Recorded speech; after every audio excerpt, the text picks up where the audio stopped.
After the defeat of the Greek army in Asia Minor, Greece went through a politically turbulent period, which resulted in the establishment of the 4th of August regime in 1936, turning Greece into a totalitarian single-party state with Prime Minister Metaxas as its leader.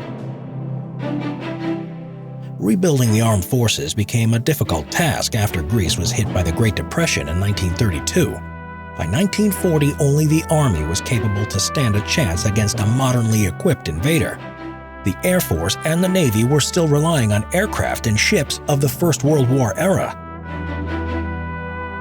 In 1938, Greece ordered 4 modern Greyhound-class destroyers, making a serious step towards modernization of the Navy.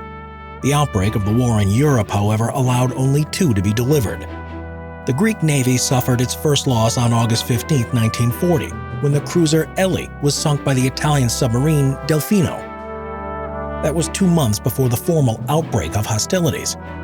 Greece entered the war with a weak navy consisting of 2 battleships, 1 armored cruiser, 14 destroyers, 6 submarines, 8 torpedo boats, and 4 mine layers. Hopelessly outclassed by the more modern and larger Italian navy, the Greeks avoided any direct naval confrontation.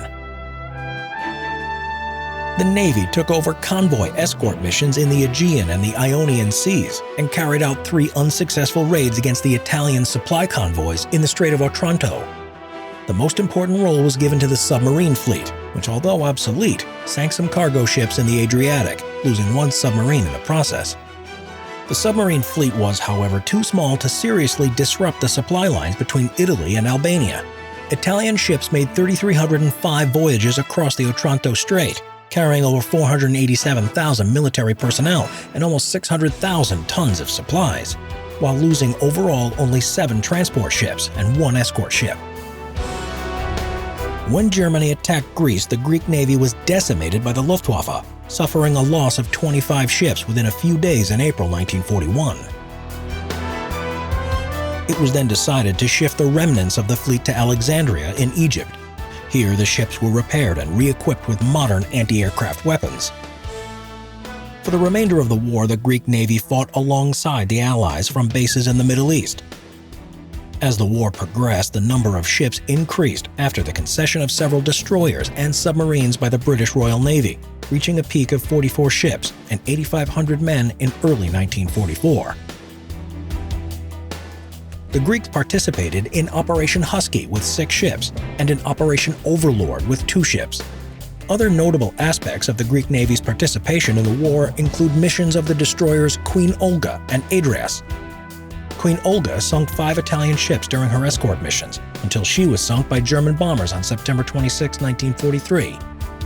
On January 27, 1943, destroyer Adrias was believed to have sunk the German submarine U-553.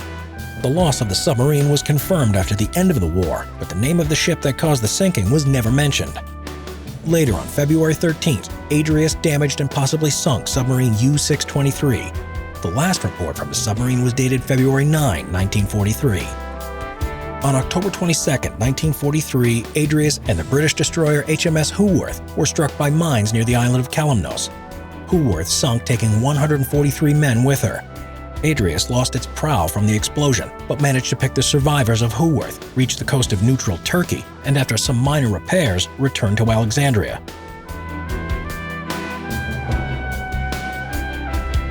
On April 4, 1944, a mutiny arising from political causes broke out on 5 Greek warships at the port of Alexandria and spread to the recruitment center located in the central district of Alexandria.